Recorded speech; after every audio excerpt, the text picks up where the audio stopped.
देती है, छात्रवृत्ति देती है, हॉस्टल खोल रखे हैं, न जाने क्या क्या सुविधाएं दे रखी है, फिर भी हम दिन भर एक्शन करते हैं और रात भर मोबाइल चलाते हैं। मोबाइल में क्या देखते हैं ये तो भगवान ही जाने। कैसे उद्धार होगा हमारा? हमें शिक्षा की ओर बढ़ना पड़ेगा और बढ़ना चाहिए। ये हमारे कर्म हैं। इसलिए मैं निवेदन कर रहा हूं कि देवी देवताओं की धर्मशालाएं हम बनाएं, लेकिन देवी देवताओं को पूजे भी। मैं एक बहुत गूढ़ रहस्य की बात बता रहा हूं, सुन लेना साहब। एक गूढ़ रहस्य की बात बता रहा हूं मैं। भैया आप बोले नहीं, ये जो माता जी है या कोई से देवी देवताओं को हम पूजते हैं, क्या देवी देवता है? किसी ने देखा है, महसूस किया है? नहीं ना, नहीं। सब कहेंगे नहीं देखा और सब कहेंगे महसूस नहीं किया। अरे उतना स्वच्छ दिल अब हमारा रहा कहां? उतना साफ दिल हमारा रहा कहां? उतनी भक्ति हम करते कहां? हम तो माता जी के वहां एक नारियल और अगरबत्ती चढ़ाते हैं और कहते हैं माता जी मारे अनिसाल अत्री पैदा कर दीजिए, हे माता जी मारे मेड़ी बना दीजिए, मारे पक्को घर बना दीजिए। अरे भाई कर्म तो हमें करना पड़ेगा। लोग कहेंगे देवता तो हमने देखा नहीं है, लेकिन मैं इस मंच पर माता जी के मंदिर के सामने कह रहा हूं कि मैंने ईश्वर को महसूस किया है, देखा है। मैंने मां की सवारी को देखा है। वो ऐसे नहीं मिलते, वो ऐसे नजर नहीं आते। बहुत कर्म करना पड़ता है, बहुत तपस्या करनी पड़ती है, बहुत सहन करना पड़ता है और वो बहुत पाक और साफ दिल रखना पड़ता है। तब जाकर के ईश्वर और देवी देवता सामने आते हैं, तब जाकर के हम उनके दर्शन कर पाते हैं। पाप का तो इतना बड़ा गठरी बांध ली कि पेट में नहीं माया, और हम देवताओं को खरीदने के लिए एक नारियल लेकर के वहां चले जाते हैं। देवता है लेकिन ये कलयुग है, वो अभी चुपचाप हैं। अगर आप सच्चे और अच्छे मन से जो उनको ध्याते हो तो देवता आज भी तैयार है। इसलिए सारे लोगों से मेरा ये निवेदन है, हम सत्य को नहीं छोड़ें, झूठ का सहारा न लें, सत्य को अपना कर रखे हैं चाहे कितने ही दुख आए। सभी शिक्षा की जो है जोत जलाए। माता बहने बैठी है, ये माता बहने बैठी है और हमारे भाई बैठे हैं। ये जो बच्चे तुम्हारे ये दिन भर गांव में डोलते हैं, स्कूल के अध्यापक जी घर आते हैं, तुम्हारे बच्चे को स्कूल भेजो साहब, तुम्हारे बच्चे को स्कूल भेजो साहब, ये खेल रहा है। ओ मार साहब ले जाओ थे, यो चाल ले तो ले जाओ, माँ कहूँ तो नहीं चाल लो। समझ रहे हो मेरी भाषा? समझ रहे हो कि यो छोरो अगर चलता है तो आप ले जाओ, मार्ग से तो नहीं जा रहे हो इसको। ये वाक्य होते हैं हमारे। तो हमें शिक्षा को भी अपनाना पड़ेगा, कर्म को भी अपनाना पड़ेगा और भक्ति को भी अपनाना पड़ेगा, तब जाकर के हमारा उद्धार होगा। अन्यथा हम डूबते जा रहे हैं। इतना महान समाज जिसका वेदों में, पुराणों में, ग्रंथों में, शास्त्रों में जिसके नाम को पूजा जाता है, आज वो समाज किस हालत में आ गया, किस हालत में चला गया। और हमारा जो है फायदा दूसरे लोग ले खा रहे हैं, दूसरे लोग ले जा रहे हैं। अभी सम्माननीय सर्वोच्च न्यायालय का फैसला आया।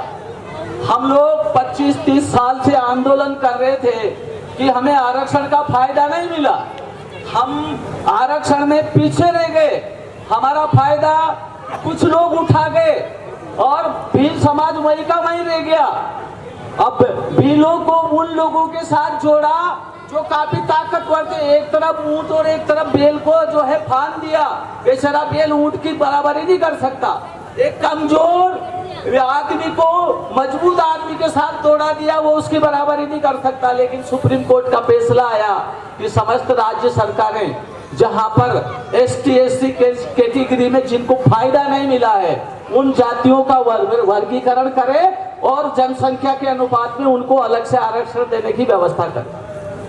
कर रहे हैं। पूरे राजस्थान के जो लोग हैं वो जुड़े हैं। पूरे राजस्थान की एक टीम बनाई है, जिले की टीम बनाई है, तहसील स्तर की टीम बनाई है। माननीय मुख्यमंत्री महोदय राजस्थान सरकार से आग्रह कर रहे हैं, अनुनय विनय कर रहे हैं, केंद्र सरकार को भी लिखा है, सारा प्रोसेस चल रहा है। लेकिन जो हमारे बच्चे नहीं पढ़ रहे हैं इनको पढ़ाइए, इनको योग्य बनाइए, कसम खाइए। आज समय नहीं है बोलने का, समझाने का, नहीं तो मैं पूरा समझाता, लेकिन भूख लग रही है, मेरे पीछे वक्ता और भी हैं। लेकिन मैं एक बात कहना चाहता हूँ, वो बात कह करके मैं मेरी बात को खत्म करूंगा। सम्माननीय भड़ाना साहब, बेटा पापा नहीं आए हैं। मुझे यहाँ भीलवाड़ा में आते आते 30 साल हो गए। बहुत बड़ा अधिवेशन भी कराया, पूरे भीलवाड़ा की सारी तहसीलों की तो जाने कितनी बार 50 बार बैठ के ली होगी, भीलवाड़ा की जिले की बैठ के ली होगी। हमने भीलवाड़ा के जो नेता थे उस काल के, सम्माननीय रतनलाल जी जाट से शुरू होता है, रामलाल जी जाट, कालूराम जी गुजर और आदरणीय मेघवाल साहब जो विधानसभा अध्यक्ष रहे हैं, कैलाश जी मेघवाल साहब, सारे जिला प्रमुख सबसे मिला हूं। मैं भी भीलवाड़ा की टीम के साथ मैं भी मिला हूं और भीलवाड़ा की टीम के साथ मैंने सारे जनप्रतिनिधियों के आगे झोली फैलाई है कि इस भीलवाड़ा जिला मुख्यालय पर हमें 1 बीघा जमीन दे दीजिएगा। 30 साल से। लेकिन नेता कहते हैं इनको गनकाओ, चुनाव आता है ना तब देंगे, जो इन लोगों को याद रहेगा जो ये पर तो वोट दे देंगे। चुनाव आते हैं, कभी तो वो फाइल अटक जाती है और चुनाव आ जाते हैं, कभी जमीन सेंशन हो जाती है लेकिन ऑर्डर नहीं निकलता और चुनाव आ जाते हैं। पिछली बार वो मंत्रिमंडल ने फैसला किया जमीन अलॉट करती, लेकिन हैंड ओवर नहीं कर पाए, फिर चुनाव आ गया। मान्यवर ठाकुर साहब, मैं आप सबके चरणों में निवेदन कर रहा हूँ, राजस्थान के प्रत्येक जिले में हमने छात्रावास की जमीनें ले करके छात्रावास बना दिए हैं। लेकिन जो भीलवाड़ा जिला है, जो भीलों के नाम से है, जहां भील बसते हैं, उनके नाम से 1 बीघा जमीन यहाँ के राजनेताओं के पास से नहीं निकल रही है। मैं सूरज बेटा को कह रहा हूँ, सूरज जी, मैं निवेदन कर रहा हूँ बेटा, पापा से कहना वो जो जमीन अलॉट हुई है उसको हमारे हैंड ओवर करें, वो हमारा मार्गदर्शन करें, वो आगे आए और छात्रावास बनाने में पूरा सहयोग करें बेटा। हम आप लोगों के सहयोग से, पूरे राजस्थान की सभी जातियों के सहयोग से मैं निवेदन कर रहा हूं, मैं राजस्थान में 38 साल से घूम रहा हूं, 22 साल की उम्र थी तब से, और 60-61 साल की उम्र हो गई मेरी। 1 रुपया किराया नहीं लेते हैं, पूरे राजस्थान के बैठ के करते हैं, पूरे राजस्थान के बैठ के करते हैं और सभी जाति समाज के लोगों को मंच पे बिठा करके भी बैठ के करते हैं। हुकम पटेल जी, आप बैठो, हमारे लोगों को उंगली पकड़ करके आपकी उंगली पकड़ाओ और इनको चलना सिखाओ, इनको भी आगे बढ़ाओ, ये भी भारत के नागरिक हैं।